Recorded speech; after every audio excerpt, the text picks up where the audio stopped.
Assalamualaikum warahmatullahi wabarakatuh. Para pemirsa, salah satu ukuran kebenaran dalam Islam itu adalah semangat dari pemeluknya atau pemuka-pemuka agamanya untuk menjelaskan ajaran Islam. Baik ketika menjelaskan kepada orang-orang yang non-muslim maupun menjelaskannya kepada internal Islam. Nah, syarat ini misalnya ada sekarang ini dua pihak yang terus-menerus menyerang ajaran Islam. Yang pertama yang kita lihat itu adalah Profesor Dr. Musdah Mulia. Kata Musdah Mulia, semua orang asal dia beriman, ya iman apalah gitu. Kemudian dia berbuat baik, percaya kepada hari akhirat, dia akan masuk surga. Jadi orang Hindu, dia percaya pada nirwana gitu kan. Orang Kristen percaya nanti ada kehidupan setelah mati, maka dia ya sama seperti orang Islam yang percaya ada hari akhirat. Maka dia akan masuk surga. Terlepas ya Islam atau Kristennya kayak apa gitu. Jadi dia nanti akan masuk ke dalam surga. Jadi yang surga itu bukan hanya monopoli orang Islam. Masa hanya mengucapkan syahadat lalu masuk Islam. Yang kedua ada lagi yang masih muda kayaknya, yang dulu dia katanya pernah berjilbab, lalu pernah juga menjadi hafiz Quran. Setelah itu dia menyerang Al-Quran. Katanya menghafal Al-Quran itu tidak ada gunanya. Menghafal Al-Quran itulah tingkat terendah di dalam kesadaran manusia. Jadi yang menghafal Quran itu hanya orang-orang goblok yang nalarnya tidak ada. Tepatnya dia mengatakan para penghafal Al-Quran itu sekelas burung beo lah. Dia nggak perlu kecerdasan apa-apa. Dua pendapat ini, kalau kita lihat dalam pandangan ulama-ulama, itu mereka umumnya membantah. Malah yang nggak pernah bantah itu Yusuf Mansur. Yusuf Mansur nggak peduli. Ente mau hancurin Islam, hancurin. Ente mau serang Islam, serang. Asal satu syarat, duit aneh nggak boleh kurang. Itu seperti itu aja.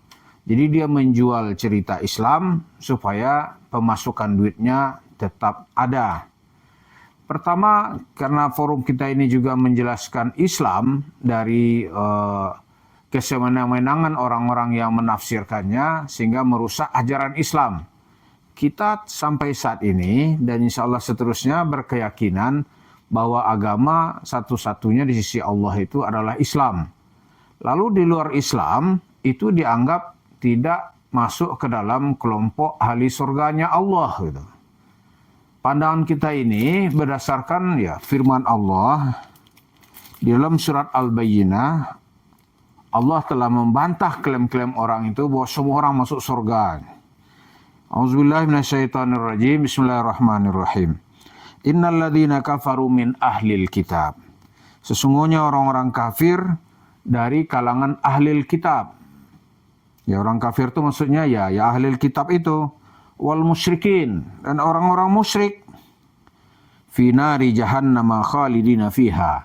Mereka itu nanti itu di neraka jahanam kekal di dalamnya. Ulaika hum syarrul bariyah. Itulah mereka yang disebut itu sejahat-jahat makhluk, syarrul bariyah, atau sejahat-jahat balasan Allah kepada makhluk itu. Innalladzina amanu wa amilus salihat. Sesungguhnya orang-orang yang beriman dan beramal soleh. Ulaika hum khairul bariyah. Sesungguhnya orang-orang yang beriman. Iman di sini tentu ya dia Islam gitu. Dan beramal soleh. Ya amalus salihat. Ulaika hum khairul bariyah. Mereka itulah sebaik-baiknya makhluk. Berikutnya disebut oleh Allah, jazaohum inda rabbihim jannatu adnin tajri min tahtihal anharu khalidina fiha abada. Balasan mereka ada dari Allah yaitu surga. Surga Adnan, di mana di dalamnya mengalir sungai-sungai dan dia kekal di sana selama-lamanya. Radhiyallahu anhum wa radu'an. Allah meridai mereka, mereka pun ridho kepadanya. Dzalika liman khasya rabbah. Jadi ya, itu adalah balasan bagi orang-orang yang takut kepada Tuhan. Ayat ini umumnya digunakan yang membantah bahwa kaum ahlul kitab dan orang musyrik itu masih Islam gitu. Itu salah. Yang nggak mau mengakui kerasulan Nabi Muhammad, ahlul kitab yang tetap percaya bahwa Yesus itu adalah Tuhan, atau dalam diri Yesus itu ada Tuhan gitu. Ya kan? Itu di dalam Islam dianggap bukan pengikut atau bukan hamba yang diselamatkan. Dia nanti di akhirat termasuk orang-orang yang masuk ke dalam neraka jahanam. Itu keyakinan umat Islam ya. Yang non-muslim tidak perlu marah karena pihak Kristen misalnya tentu juga punya kriteria syarat-syarat orang masuk surga gitu. Cuma saja dari segi pandang Al-Quran kita tidak boleh membenarkan pandangan atau tafsir yang dikemukakan oleh Musdah Mulia. Musdah Mulia di mana-mana mengatakan siapa aja gitu. Bahkan Profesor Musdah Mulia ini juga dulu itu pernah mengkaji membolehkannya homoseksual dan LGBT di dalam Islam gitu. Jadi pandangannya sesuai dengan tren yang berlaku gitu.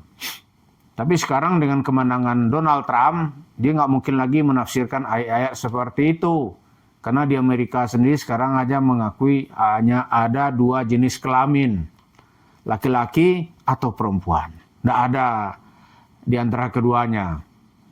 Karena itu Musdah Mulia mungkin ya nggak akan lagi menjadi primadona yang dianggap sebagai intelektual liberal yang meliberalkan pemahaman Islam sehingga sesuai dengan perkembangan zaman. Isu Mansur halal begini mana peduli dia.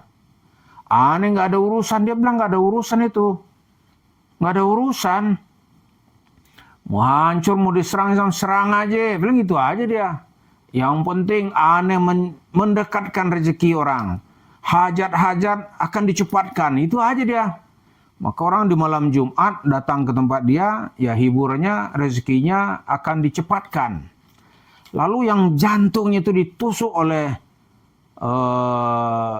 Kumaila Hakimah gitu.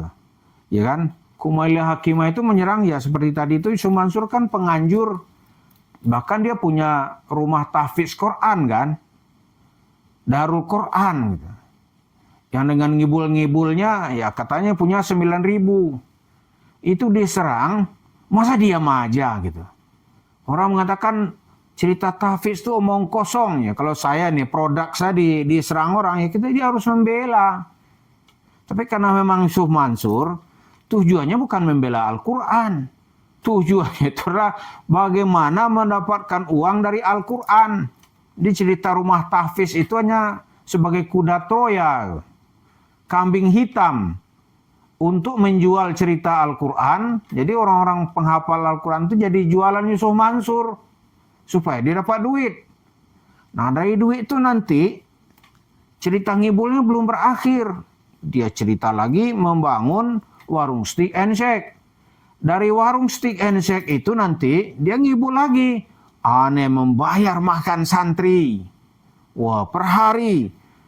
Katanya kalau nggak salah 200 juta. Begitu dibuktikan nggak pernah ada itu. Di lain tempat 2 miliar per hari. Itu kan omong kosong. Kalau 2 miliar per hari sebulan kan 6 miliar. Ya kan? Kan omong kosong gitu. Dan santri di mana sih? Sekarang tuh Darul Quran itu dianggap orang sebagai cerita lelucon. Sebagai cerita omong kosong. Tapi bukan berarti menghafal Al-Quran itu tidak mulia ya.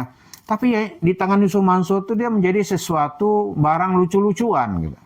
Alat untuk jualan.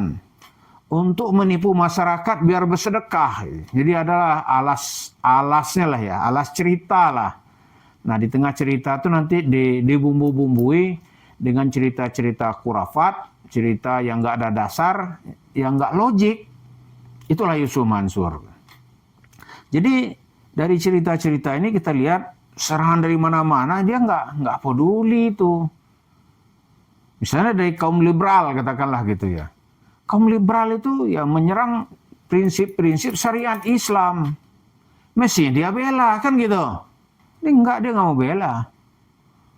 Ya pandangan kita seperti cerita kita di masa lalu itu, ya pertama mungkin dia tidak punya kapabilitas untuk melakukan pembelaan. Tapi itu nggak mungkin. Orang menganggap Yusuf Mansur ini sebagai syekh katanya kan di Departemen Agama. Masa syekh nggak berani bela Islam? Gitu. Yang kedua, dia nggak dapat keuntungan dari pembelaan itu. Karena yang penting bagi Yusuf Mansur itu bagaimana mendapatkan fulus. Itu yang penting. Kalau dengan cerita mendapatkan fulus dia mengarang cerita-cerita ya bohong, dia akan karang. Dia akan karang nanti cerita-cerita tipu, dia akan tipu gitu. Yang penting dia mendapatkan duit. Maka ketika dia agak cerita benaran oleh Profesor Dr. Musdah Mulia, orang siapa aja yang percaya Tuhan dan dia berbuat baik, oh dia masuk. Kemudian dia percaya nanti akan ada kehidupan setelah kematian. Agama apapun dia masuk surga. Dia mau jadi Islam, mau Yahudi, mau jadi Kristen, mau jadi Hindu, mau jadi Buddha, atau no religion. Ya kan, no religion itu ya they believe on God but not to the religion. Dia percaya Tuhan tapi nggak percaya kepada agama. Percaya nggak dia adanya Tuhan?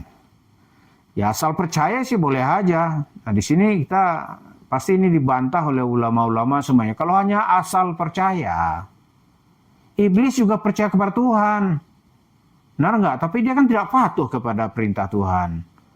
Berbuat baik itu ukurannya apa kalau nggak pakai ukuran syariat? Nggak ada gunanya. Berbuat baik misalnya nih. Itu yang disebut one false. Kalau tersenyum itu ukurnya mulutnya kami dia tersenyum itu orang baik. Ya Westerling pun juga tersenyum. Gitu. Tapi itulah yang dibantah oleh ulama dan Yusuf Mansur nggak mau peduli dalam hal-hal seperti ini. Yang penting bagi dia melaju terus mencari tempat di mana bisa mempengaruhi orang sehingga dia bisa mendatangkan uang. Karena sekarang ini dia harus mencari uang cash untuk menutupi defisit dari perkembangan warung steak and shake-nya. Nah, kalau jemaah mau bersama-sama mengakhiri Yusuf Mansur ini, yaitu memboikot warung steaknya dan tidak mengundang dia dan tidak mengasih dia tempat untuk berbicara. Dengan cara itu, maka dalam waktu dekat pengeluarannya banyak terus, maka dia akan menghadapi hari-hari kesulitan. Warung steaknya bisa tutup dalam waktu yang tidak lama lagi. Terima kasih. Assalamualaikum warahmatullahi wabarakatuh.